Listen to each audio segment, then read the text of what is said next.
저에게는 감동을 줬던 영화가 이제 몇 편이 있는데, 그 중에 이제 하나가 타이타닉이라고 하는 그런 영화입니다. 역사적인 사건을 영화로 이제 만들었는데, 앞장면은 뭐 다 잊어버렸어요. 그래서 이제 마지막에 배가 빙하에 이제 충돌을 해서 침몰을 하게 되는, 첫 출항에서 이제 침몰을 하게 되는 그 배인데, 그 침몰하는 장면은 잊을 수가 없어요.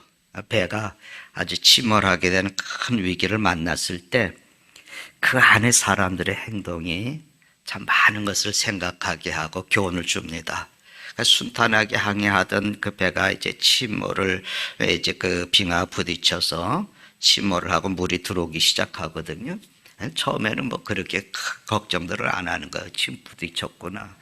그런데 이제 배가 기울기 시작하고 물이 객실 안으로 막 들어오기 시작을 하고, 그러니까 그 배에 타고 있던 사람들이 요동하기 시작하고 저마다 살기 위해서 행동하는 모습들이 드러나게 됩니다.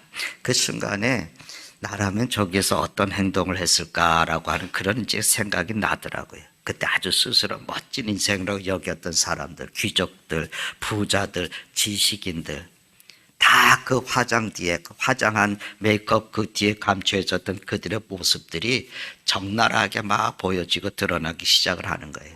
어떻게 보면은 그동안의 삶을 그들은 다 포장된 삶을 살았어요. 만약 교회 가서도 찬송도 하고 또 여유롭게 또 다른 사람들 구제도 하고 그랬지만, 급한 일이, 아주 막 급한 위기가 오게 되니까 그 겉모습, 치장했던 그 겉모습은 아무 소용이 없었습니다. 오히려 이전의 삶을 포장이 되고 경직되고 피곤한 삶을 살았던 것 같은 그런 지금 느낌이 들게 되거든요.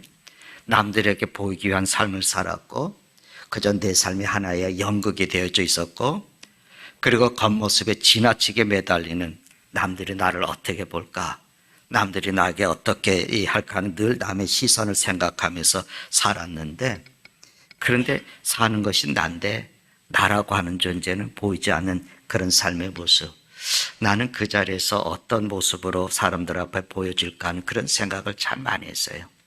전도서 1장 8절의 말씀에 보니까 이런 말씀에, 모든 만물이 피곤하다는 것을 사람들이 다 말로 할 수 없다. 다 말로 할 수 없다. 모든 인생이 피곤하다는 거예요. 제가 제 아내가 25살 때 결혼을 했거든요. 그때 이제 교회에 가서 이제 첫 인사를 하고 하는데, 저희 성도들이 연세 많으신 장로님들이 다 제 아내한테 사모님 그러는 거예요. 집에 돌아와서는 그게 얼마나 스트레스인지, 천방지축으로 뛰어놀던 아가씨가 갑자기 결혼한 다음에 나이 많으신 분들이 사모님 하니까 그 스트레스가 이루 말할 수 없어요. 그래서 제가 그랬어요. 내가 전도사지 당신이 전도사야? 우리 아이들도 나중에 자랄 때 스트레스가, 목사 자녀라고, 목사 아들이야, 목사라는 딸이라는 스트레스가 있어서, 야, 너희들은 목사가 아니야. 내 아빠가 목사지, 너희들이 목사야. 너희들 살고 싶은 행동을 하면서 살아. 다른 사람에게 피해를 주면 안 되겠지만 말이에요. 그래서 늘 우리가 뭘 생각하냐면, 남에게 보여야 되는 삶을 살아가니까 이게 피곤한 거예요. 다른 사람들에게 내가 어떻게 보여질까? 다른 사람들이 나를 어떻게 인색할까? 근데 여러분, 이상하게 처음에는 어색하지만 또 스스로 그게 익숙해져서 그저 다른 사람들에게 내가 보이는 인생을 살아갑니다. 아까 말씀드린 메이크업이라 그러잖아요. 분장이란 말이잖아요. 우리가 메이크업 분장이 남에게 잘 보이기 위한 거 아니겠습니까? 내 모습이 아니라 메이크업에 감춰져 있는 내 모습을 보여주는 거예요. 근데 여러분, 한 젊은이하고 이야기하는 중에 돈을 벌어야겠다는 그 중요한 이유 중에 하나가 뭐냐면, 내가 돈을 벌어야 되는 이유 중에 하나가 내가 수입차를 타고 다니고 싶다는 거예요. 그럼 왜 내가 그래 물었더니 멋지잖아요. 내가 성공한 것처럼 보이고. 그래서 제가 그 젊은이에게 한마디 했습니다. 그래, 네가 나중에 수입차를 다 타고 다니면 좋겠다. 그런데 그게 남에게 보이려고 하지 말고, 네가 살면서 네 인생에 꼭 이 차가 필요하다면, 네가 살아가면서 이 차가 너에게 꼭 필요한 것이라면 그때 네가 더 좋은 것들을 구입해서 살아. 이런 얘기를 해줬어요. 근데 이런 모습이 뭐냐면, 여러분 이런 표현을 여러분 들어보셨습니까?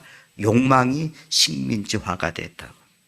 욕망이 뭐겠어요? 내가 원하는 거잖아요. 내가 욕구하는 것이잖아요. 그런데 실상은 자기가 원하는 것은 잘 모르고 남들이 원하는 것을 자기도 덩달아 따라서 하는 거예요. 남들이 좋다고 하니까. 남들이 그거 보고 성공한 것처럼 보인다니까. 남들이 보기에 멋있다고 그러니까. 남들이 맛있다고 하니까 그런 걸 찾아가서 먹고. 그러니까 제가 한번 해보니까 그저 그래서 맛있다 그래서 맛있는 집에 가서 한번 먹어보니까 두 번째 가서 또 먹어보니까 여러분 다시 도루묵이에요. 첫 번째는 굉장히 맛있어 보이고 참 맛있는데 두 번째 가니까 또 그 맛이, 그 맛이 익숙해지니까 또 다시 그냥 또 도루묵이 돼. 그런데 열심히 살아가는데 가치를 못 느껴요. 그저 텅 비어요. 그런 삶을 살면은 열심히 힘을 다해서 살아가지만 삶의 가치를 느끼지 못하고 텅 빕니다. 허무. 내 속이 비었다는 거죠. 여러분, 허무라고 하는 것이 사전적인 의미는 뭐냐면 인생이 공허하고 무의미하다 그런 얘기예요. 그런데 고통보다 더 무서운 것이 뭔지 아십니까? 이 허무함이에요. 고통을 우리가 이기면 됩니다. 이겨낼 수도 있습니다. 그런데 이 허무함이 이겨내기가 너무 힘들어요. 요즘에 최근에 여러분 한 여인의 자살 사건으로 인해서 사회가 충격이 아직도 가시지 않고 여러 가지 이제 그 말들이 있지 않습니까? 오래전 얘기예요.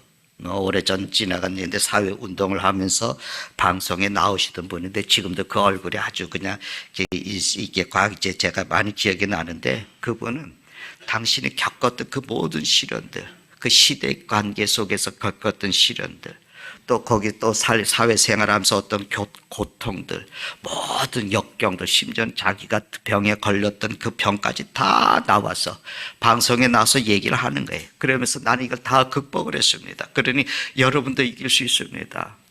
그래서 그분이 막 정말 희망의 메시지를 주고 희망의 전도사처럼 막 그렇게 주고 사람들을 격려하고 그랬는데 얼마 후에 매스컴에서 그분의 뉴스가 나왔는데 자살했다.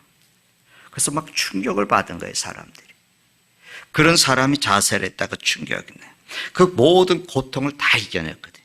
모든 아픔을 다 극복을 했거든요. 모든 시련들을 다 이겨냈거든요. 근데 그분의 삶을 포기했다. 그 원인이 어디 있을까? 여러분, 그 고통을 다 이겨내고 그랬는데 자살했다. 그 이유가 뭐겠어요? 공허함입니다. 허무입니다. 삶의 가치를 못 느끼는 거예요. 다른 사람들에게 희망을 주고 다른 사람들에게 웃음을 주고 다른 사람에게 용기를 줬는데 자기 안에는 텅 비어 있는 거예요. 다 이겨낸 것 같고 다 극복한 것 같이 여겼는데 어느 날 내가 보니까 내 안에는 텅 비어 있어요. 그 허무해. 그게 위험해. 그게 여러분 그걸 우리가 영적인 피곤함. 영적인 피곤함이라 그래요. 우리가 육적으로는 피곤함 쉬기도 하고 뭐 그러잖아요. 사우나도 가기도 하고 오락도 하고 수다도 떨고 뭐 그러다 보면 그게 풀리잖아요. 그런데 허무함, 영적인 텅 빈 느낌은 이걸 어떻게 풀겠습니까? 이 허무함이 있는데 그 답이 성경에서 뭘 말씀하냐면 여호와를 앙망하라. 여호와를 앙망하라. 그러면 새 힘을 얻는다. 그 말씀이에요. 인생의 피곤을 이기는 것이 뭐냐? 하나님을 바라보고 또 바라보는 것이다. 그 말씀을 하는 겁니다. 여러분 이사야의 그 40장에 우리가 읽었던 그 말씀에 보니까 이스라엘 백성들이 뭐라 그럽니까? 너무 힘들다는 거예요. 27절에 보면은 내 길은 여호와께서 숨겼다. 그런 표현을 하면서 삶이 힘들고 지치다는 거예요. 그런데 31절에 가서 40장 31절에 무슨 말씀하십니까? 오직 여호와를 앙망하는 자는 새 힘을 얻는다고. 독수리가 날개침같이 올라갈 것이다. 다른 조각질 해도 피곤하지 않을 것이다. 걸어가도 피곤하지 않을 것이다. 말씀을 주거든요. 하나님을 우리가 바라볼 때 내가 새 힘을 얻는다 그 말씀에 여기 악망이라고 하는 말이 뭐냐면 성경에서 말하는 악망하다고 하는 말은 소망하다는 의미입니다. 그런데 이 소망이 어떤 소망이냐면 그저 미래에 대해서 잘 될 것 같은 그런 예감을 말하는 것이 아니라 지금 암울한 현실 가운데서도 하나님의 신실하심과 특히 과거에 행하신 하나님의 신실하심을 내가 믿으면서 지금 현실 혹은 다가올 앞날에 대해서 하나님의 임재를 간절히 기다리는 그런 마음이거든요. 시편 25편 5절에 이 말씀합니다. 주여, 주는 내 구원의 하나님이시니, 주는 내 구원의 하나님이시니 내가 종일 주를 기다립니다. 주님, 내가 주님을 기다립니다. 이게 뭐냐면 악망하는 자세거든요. 악망이라고 하는 것은 하나님께 내가 시선을 두는 거예요. 우리가 믿음을 갖는다라고 하는 것을 우리가 하나님을 의지한다 그런 표현을 하잖아요. 그런데 우리가 하나님을 의지하는데 어떻게 의지하냐면 우리가 하나님을 의지하는데 하나님께서 내게 이루어 주실 것을 기대하는 거 아니겠습니까? 사실 구체적으로 하나님을 믿는다고 하는 것이 뭐냐면 내 시선이 하나님께 가 있는 거예요. 내 시선이 하나님을 바라보고 있는 거예요. 삶의 역경이 있고 삶의 고통이 있고 아픔이 있고 공허함이 있지만 내가 하나님을 바라보면서 이겨내는 거예요. 내 시선을 하나님께 둔다. 우리가 그 복음 CCM송 있잖아요. 나의 시선을 주님께 드리고 살아계신 하나님을 느낄 때 내 삶은 주의 역사가 되고 하나님이 일하기 시작하시네. 전 그 찬양의 고백이 곡이 어려워서 잘 부르지 모르지만 가사는 너무 좋아요. 나의 시선을 주님께 둡니다. 그래서 내가 살아계신 하나님을 내가 느껴요. 그분을 배우면서 느껴요. 그랬더니 내 삶은 모든 주님의 일, 간섭하심과 주님의 일하심과 역사하심이 일어나고 내 삶을 통해서 하나님께서 일을 하신다. 여러분, 좋은 선생님이 누구겠어요? 좋은 선생님이 답을 가르쳐주는 선생님은 아니잖아요. 좋은 선생님들은 스스로 공부해 갈 수 있도록 공부하는 법을 가르쳐주지 않습니까? 문제가 있으면 그 문제를 푸는 방법을 가르쳐주는 것이지 그 문제를 풀어서 답을 갖다가 주는 게 아니잖아요. 저는 하나님께서 우리를 인도하시는 방법이 그렇다고 생각해요. 하나님은 우리가 삶의 문제를 풀고 그리고 시련을 이겨내는 법들을 우리에게 가르쳐 주십니다. 이스라엘 백성들이 애굽에서 광야로 나오는데 광야 생활이 쉬웠겠습니까? 애굽에서 나올 때는 막 그냥 이스라엘 백성들이 막 기적도 보지 않았어요. 홍해를 건넜잖아요. 너무너무 좋아서 막 날 것 같으니까 찬양을 하는 거예요. 하나님께서 행하신 일들을 찬양을 해요. 그런데 3일 만에 어떤 일이 일어납니까? 물이 떨어지는 거예요. 그들이 가지고 온 물이 다 떨어지는 거예요. 양식이 고갈이 되어 가는 거예요. 자식들이 목말라 합니다. 자기들이 가지고 온 양떼들, 그 가축들이 먹일 물이 없습니다. 광야에서 양식들도 그 제대로 먹일 수 없는데 물이 없습니다. 만약에 여러분 생각해 보세요. 가축들이 픽픽 쓰러집니다. 거기에 마음 편할 사람들이 누가 있어요? 내가 하나님을 열심히 믿지만 자식이 무너져 내리고 있어요. 내가 하던 일들이 막 무너져 내리고 있어요. 그러면 그 모습을 보면서 평안해 그렇게 얘기할 수 있는 사람이 어디 있겠어요? 너무나 속에 고통스러운 일들이 많이 일어나고 그 아픔이 그 고통은 누가 헤아릴 수 있겠어요? 그런데 하나님은 그 속에서도 평안할 수 있는 법을 가르쳐 주시는 거예요.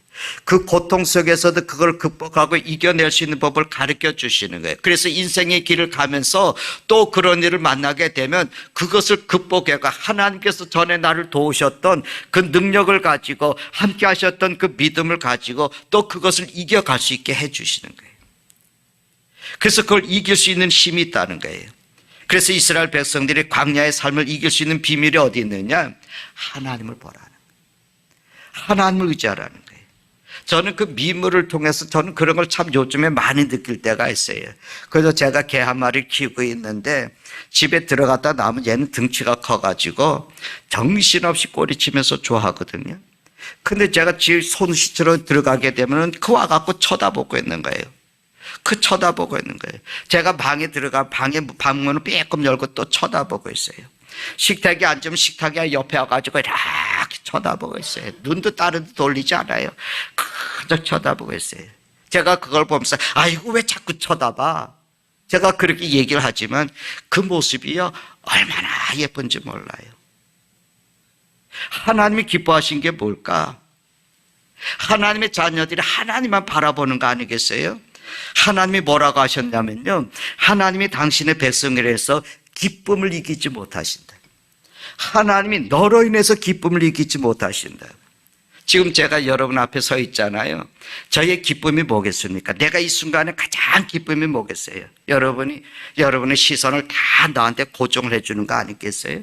설교자에게 시선을 고정해주고, 그러면 그 설교자를 가장 높여주는 일 아니겠습니까? 그때 제가 말씀을 증거하면서 그 기쁨의 순간이거든요.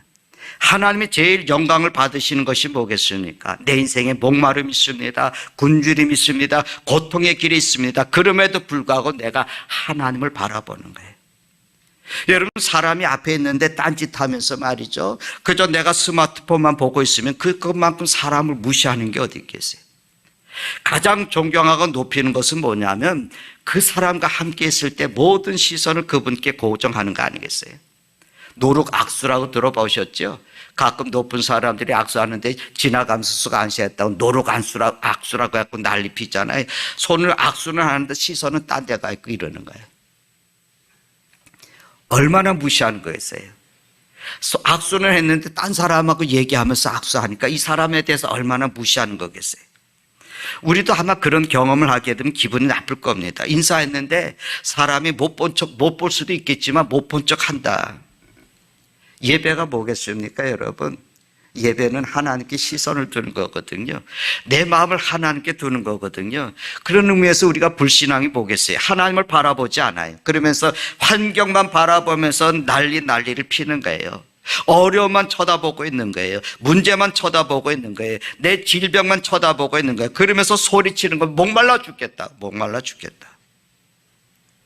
그러니까 불신앙은 뭐냐면 시선을 내가 고정해야 될 것에 고정하지 않고 잘못된 것에 가 있는 거예요.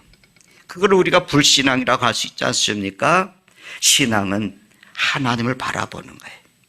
우리가 예배를 잘 드린다라고 하는 거 뭐겠습니까? 다른 거 쳐다보지 않고 다른 거에 마음을 빼앗게 하지 않고 주님을 바라보면서 주님께 우리의 시선을 맞춰가는데 그때의 역사가 일어나요. 시편 25편 15절에 있는 말씀인데 여러분 한번 같이 읽어보십시다. 같이 읽습니다.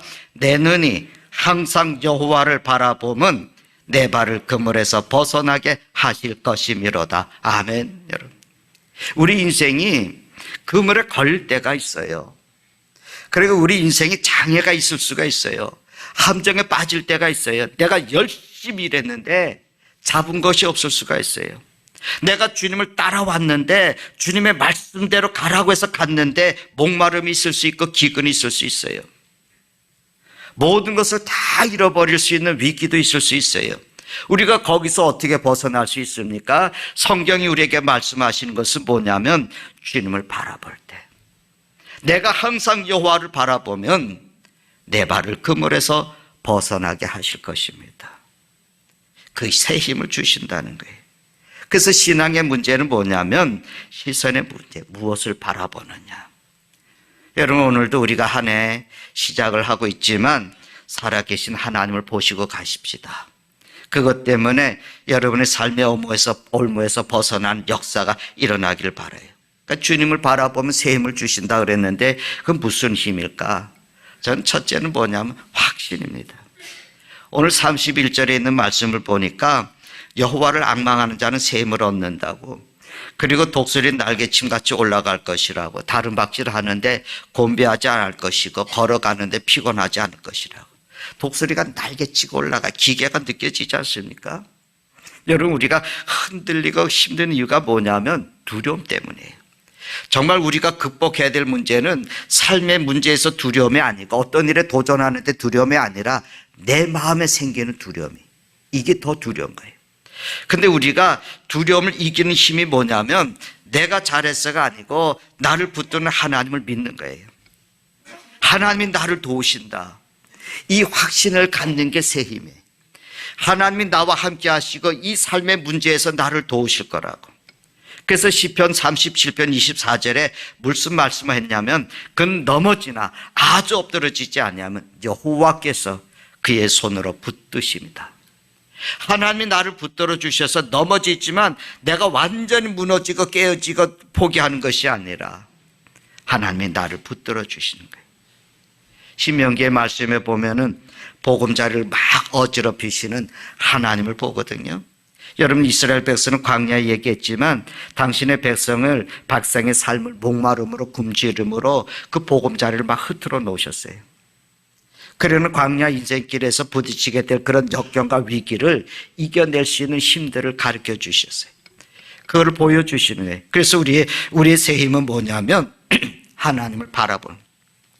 그래서 우리 앞에 부딪힐 어떤 문제, 어떤 장애도 이길 수 있는 힘을 주신다는 것, 여기에 대한 확신을 갖는 겁니다. 그래서 나는 일어날 수 있어. 그게 새 힘이에요. 하나님이 나와 함께 하시고 하나님이 나를 도우셔. 처음에는 혼란스러워요. 처음에는 두려워요. 처음에는 고통스러워요. 그런데 그 광야에서 하나님을 보는 그런 믿음을 가지고 이기는 힘을 얻은 후에는 삶의 문제가 어떤 것이 부딪히든 어떤 일들이 부딪히는 지난날 나를 도우신 하나님, 지난날 나를 그 올무에서 건지신 하나님, 그분이 나와 함께 하시고 그분이 내게 능력을 주신다는 믿음을 이겨냅니다. 제가 어릴 때 스피드 스케이트를 조금 탔었어요. 그때는 백호기라고 하는 이제 그런 경기도 있었는데 스피드 스케이트를 잘 탔는데 처음에는 배울 때는 비실비실 걷거든요. 그리고 이제 한 발 한 발 하다가 지치다 넘어지기도 해요. 그러니까 자꾸 넘어져요. 그 넘어지면서 뭘 배우냐? 넘어지는 법을 배워요. 아프지 않게 넘어지는 법을 배워요. 그 다음에는 두려움이 없어요. 스케이트를 타고 스피드를 내고 달려가도 두려움 없이 스케이트를 탈 수가 있습니다. 내가 하나님을 바라볼 때 하나님이 새 힘을 주신다는 게 뭐겠어요? 넘어지지만 아주 넘어지지 않는다. 네가 넘어지지만 아주 엎드러지지 않는다. 왜 그렇습니까? 그분이 나를 붙잡고 계셔요. 여호와께서 그의 손으로 붙드시기 때문에 이게 새 힘이에요. 우리는 망하지 않는다는 거예요. 우리는 넘어지지만 주님이 다시 일으켜 세워주신다는 거예요. 무너지면 다시 세워주시는 그 힘을 주신다는 거예요.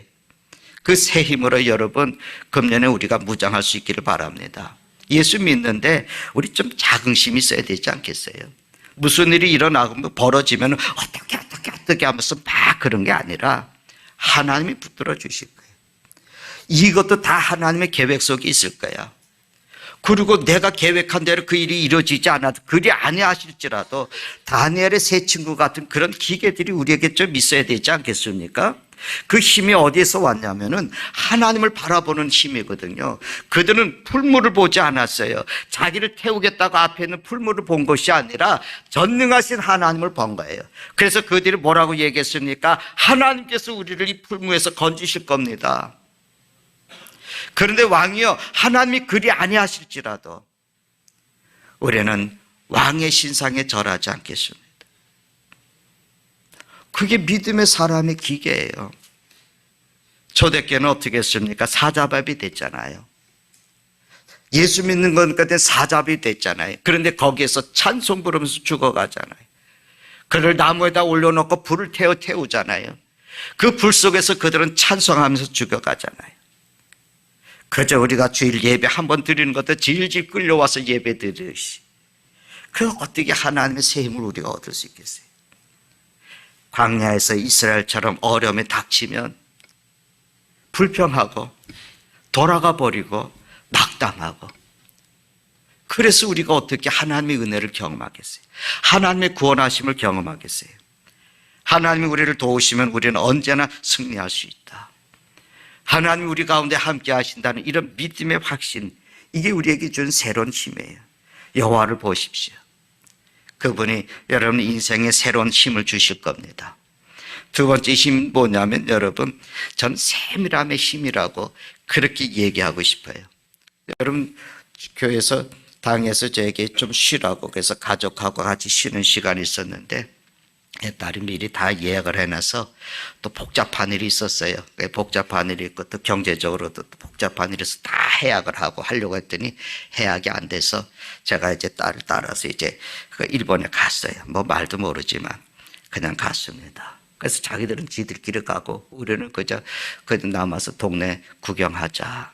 그래서 이제 그 숙소가 이제 그 도쿄 중심지에 있는 그 숙소였기 때문에 제 아내하고 같이 이제 걸어서 이렇게 가다 보니까 350년 된 일본에서 제일 오래된 백화점이 미스코시라는 350년 된 백화점이 있어요.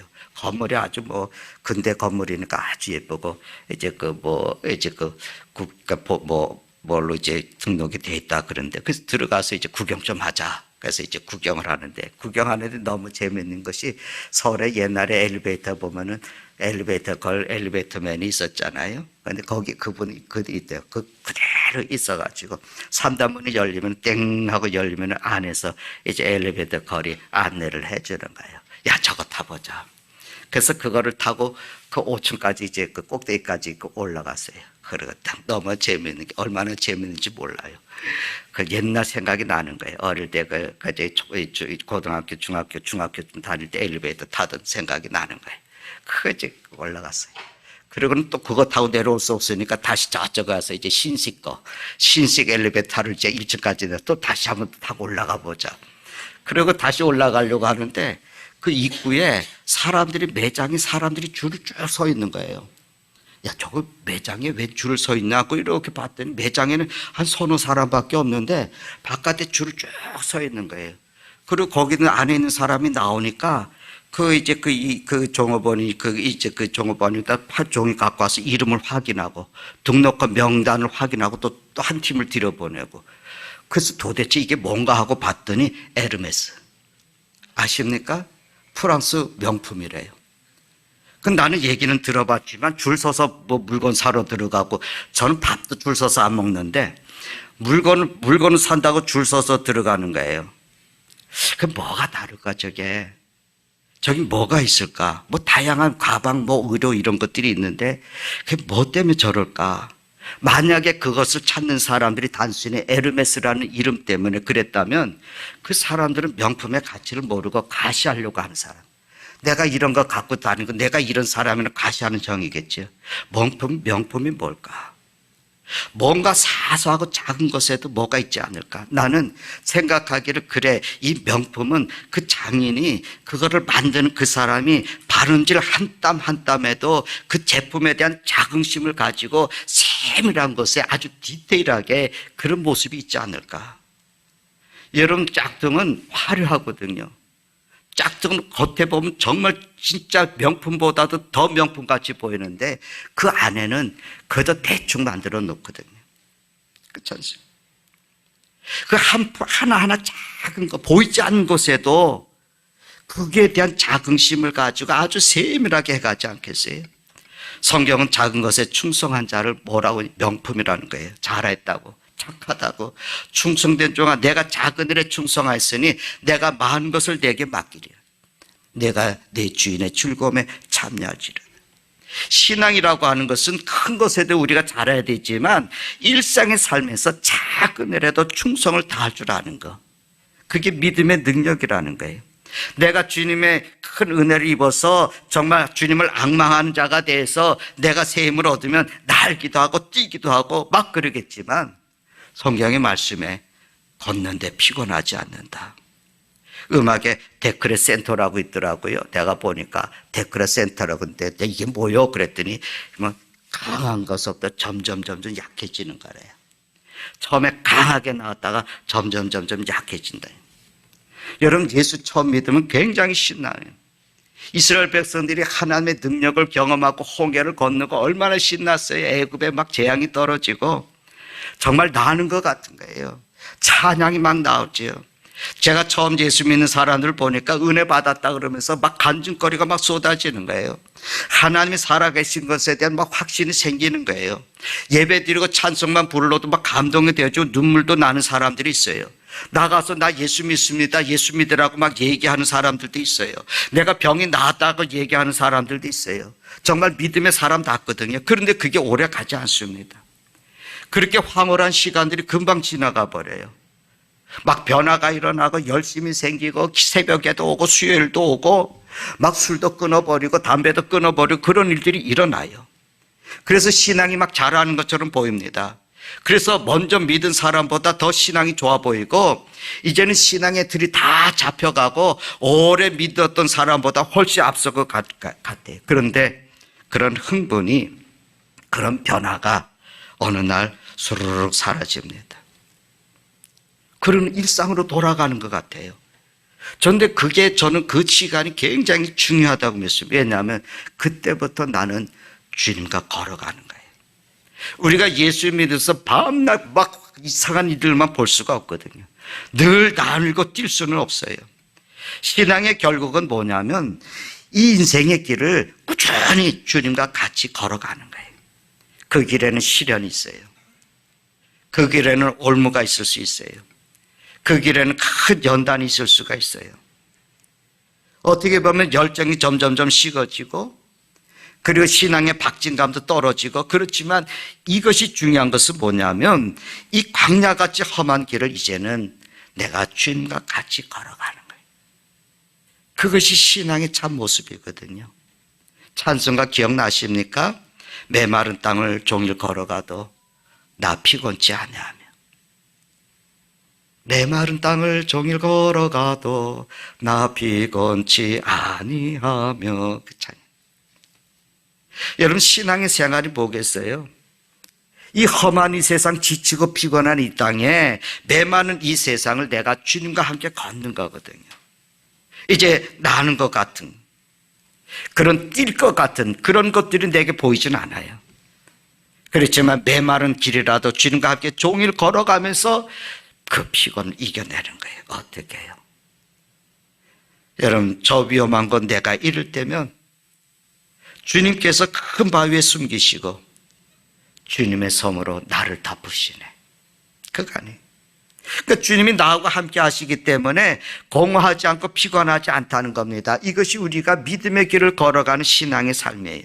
그냥 주님과 꾸준히 걸어가서 신앙의 생활을 해가요. 그게 우리가 신앙의 생활을 잘하는 겁니다.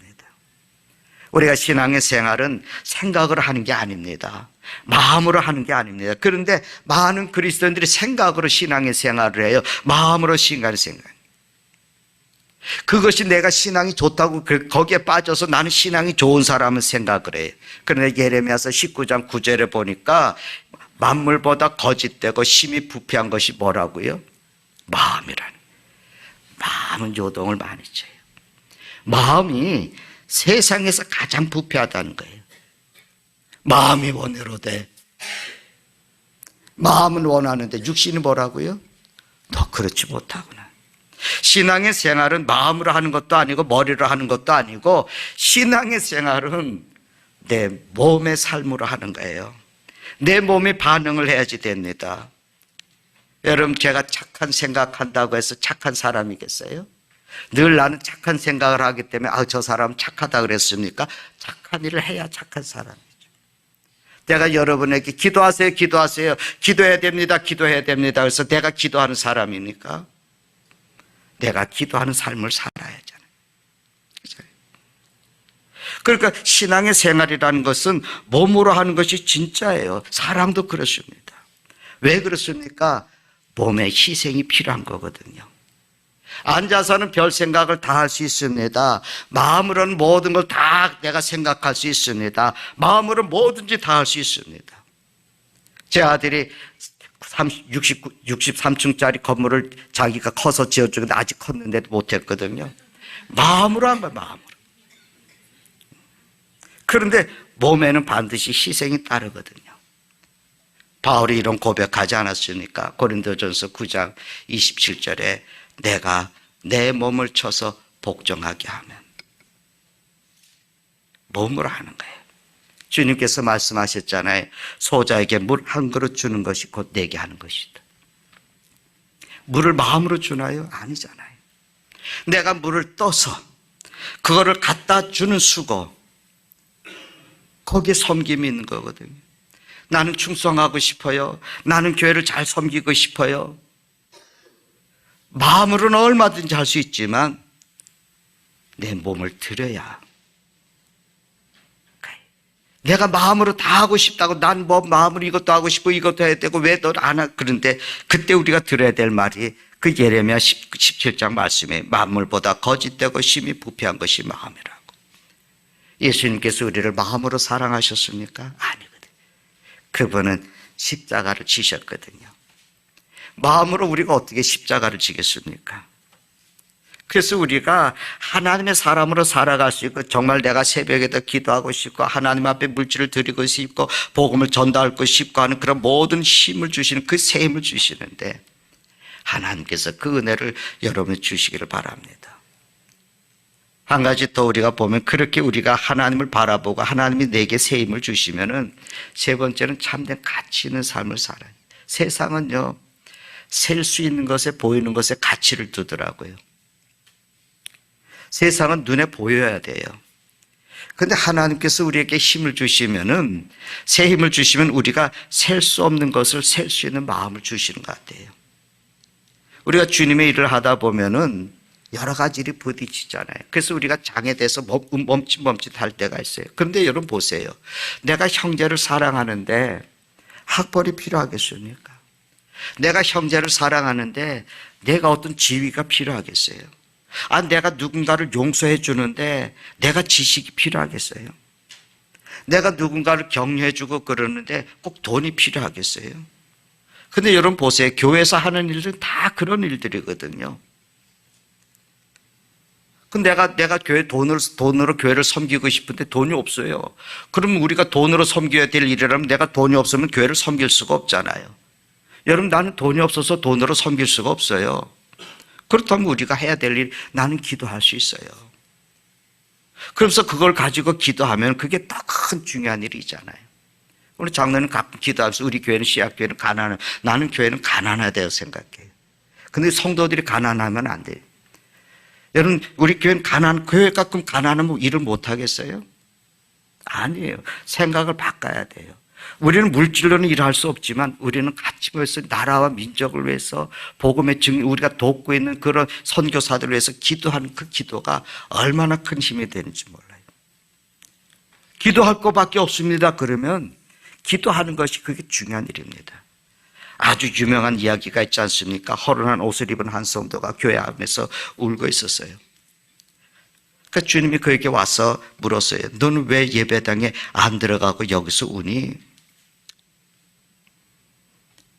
나를 받아주지 않아요. 난 가난해서 제 예배당에 들어갈 수가 없어요. 주님이 하신 말씀이에요. 나도 못 들어갔단다. 나도 못 들어갔다. 만약에 그런 생각으로 우리가 교회를 평가를 하면, 어떤 교회가 좋은 교회일까? 건물도 크고 많이 모이고 헌금도 수없이 들어오고 보란듯이 선교지에 교회들을 막 세워지고, 그런 것에 우리가 가치를 두면 안 되는, 그런 걸 해야 되는 거지만, 근데 중요한 것은 교회가 꿈이 있느냐. 무슨 꿈입니까? 하나님 나라의 꿈이에요. 하나님 아버지의 뜻이 하늘에서 이룬 것 같이 이 땅에서도 이루어지길 원하는 거예요. 우리가 주님의 기도를 그렇게 하잖아요. 주님이 우리에게 그 기도를 가르쳐 주셨잖아요. 아버지의 뜻이 하늘에서 이룬 것처럼 땅에서도 이루어지게 해달라는 그 기도를 하라고. 그 교회 성도가 그것을 위해서 살아가느냐가 중요하죠. 여러분이 그것을 위해서 사십니까? 정말 하나님에 대한 사모함이 간절하십니까? 내가 주님을 따라가는 감격과 기쁨이 있으십니까? 내가 하나님이 임재하신가? 하나님이 우리 가정에 임재해 계시고, 내 삶의 자리에 임재해 계시고, 우리 식탁에 임재해 계시고, 내가 있는 어느 곳에든지 주님이 나와 함께 동행하시는 그 은혜, 그걸 사모하십니까? 야곱에게 주셨던 말씀, 내가 어디로 가든지 내가 함께 할 거야. 내가 약속한 것을 다 이루기까지 내가 너를 떠나지 않을 거야. 그걸 우리가 어떻게 셀 수 있겠어요? 그게 교회의 본질이거든요. 눈에 보이는 걸 가지고 우리가 평가하는 것이 아니라 셀 수 없는 가치. 하나님이 우리에게 은혜를 주셔서 새 힘을 얻게 되면 그걸 볼 수 있게 돼요. 여러분, 설교 서두에 드렸던 타이타닉 그 영화의 마지막 장면을 보면요, 그 영화에서 배에 탄 사람들이 인생의 마지막 순간에 뭘 하냐면, 어떤 사람 막 살기 위해서 여성들과 아이들 먼저 그 구호선에 구명정에 태워야 되는데 그 사람들을 막 제끼치고 자기가 먼저 뛰어내려요. 우왕좌왕하면서 여기저기 막 뛰어다니다가 그냥 바다로 뛰어드는 사람이 있고, 어떤 사람은 그저 앉아서 마지막을 정리하면서 기도합니다. 근데 그 인생이 남잖아요. 거기에 이제 한 무리가 거기에서 이제 자기들은 살 것을 다 미리 포기하고 우왕좌왕한 그 사람들 앞에서 이제 바이올린과 첼로를 치면서 찬양을 하잖아요. 내 주를 가까이 하게 하면 십자가 짐 같은 고생이나 내 일생 소원은 늘 찬송하면서 주께 더 나가기 원합니다. 내가 들어본 찬송 중에서 그렇게 아름다운 그 윤율은 그 영화 속에서 들은 사람들이 다 저마다 살려고 그럴 때 그저 앉아서도 그냥 그들은 그 배가 파손돼서 침몰하는 그 순간까지 찬양을 합니다. 그게 희생이거든요. 그거 몸으로 희생하는 거 알겠습니까? 그게 가치 있는 죽음이거든요. 그런데 제일 마지막 장면은 그 주인공이 잭이라는 사람이에요. 거기에서 이제 만난 여인의 로즈라고 하는 여인인데, 그래서 만나서 사랑을 나누다가 배가 이제 파손을 하게 돼요. 파손을 했어요. 그래서 그들이 이제 바다로 뛰어들어서 조그만 조각을 이제 붙잡고 거기에 지금 올라타는데, 그 조각이 그 두 사람의 무게를 견디지 못해요. 그래서 자꾸 가라앉으니까 자기 사랑하는 여인을 살리기 위해서 주인공 잭은 그 파손 그 배 조각에서 차가운 물 속으로 다시 내려갑니다. 그리고 손을 꼭 잡고 있어요. 그래서 그 잭의 몸은 점점 굳어져 가는 거예요. 차가운 물에. 그 점점 구가 죽어요. 마지막 이제 구조대가 오기 전에 그는 목숨을 끊습니다. 마지막 자기를 희생하는 사랑. 그건 다 몸으로 하는 거잖아요. 몸이 희생이 없이 사랑해. 그건 수없이 많이 해도 의미가 없습니다. 여러분, 마지막 순간에 우리 뭐라 할까요? 내 영혼을 하나님께 맡기는 기도할 수 있을까요? 자기의 목숨을 포기하면서 사람들을 위로하는 찬양을 하면서 내가 마지막 맞이할 수 있을까요? 아니면은 희생을 통해서 그 사랑하는 사람을 남길 수 있을까요? 삶의 위기가 왔을 때 볼 수 있는 믿음의 행위, 이거 셀 수 있습니까? 이거는 셀 수 있는 게 아무것도 없습니다. 우리가 부르는 찬양의 은혜와 깊이 셀 수가 있습니까? 사랑을 무엇으로 셀 수 있겠습니까? 근데 가장 중요한 것은 하나님이 우리에게 은혜 주셔서 내가 셈을 얻게 되면 셀 수 없는 것을 볼 수 있는 능력. 그게 하나님께서 우리에게 주신 힘이에요. 그래서 그 가치를 가지고 사는 겁니다. 우리 인생 사는데 피곤하죠. 피곤하지 않은 사람 없습니다. 만물이 다 피곤하다고. 피곤하지 않은 사람 없습니다. 그때 삶이 고나고 피곤할 때 하나님을 보십시다. 이 한 해 시작했지만, 기대를 가지고 시작하지만 군데군데 우리의 올무가 놓여 있을 수 있고 우리를 피곤하게 하는 일들이 있을 수 있을 겁니다. 그때 하나님을 보십시오. 그러면 새 힘을 주신다고 말씀합니다. 그럼 우리가 날기도 하고 뛰기도 하는 것을 경험하겠지만, 무엇보다 중요한 것은 힘들고 어렵고 삶의 짐이 있는 인생길이지만 주님과 걸으면서 지침 없이 피곤함 없이 이 길을 승리로 이끌어 갈 수 있을 줄로 믿습니다. 기도하십시다. 주님, 감사합니다. 오늘도 주신 말씀을 마음에 새깁니다. 한 해를 우리가 시작하면서 막연한 기대 갖고, 아니면 또 그저 상심한 차이로 한 해를 시작하고 그저 불안과 두려움으로 우리가 삶을 시작하거든. 주님, 다시 한번 우리가 주를 볼 수 있게 해주시고 주님 주시는 새 힘으로 또 하나 힘차게 우리 삶을 또 이루어갈 수 있게 하셔서 우리의 삶이 주님의 영광을 드러내는 삶이 되게 해주시옵소서. 예수님의 이름으로 기도드리나이다. 아멘.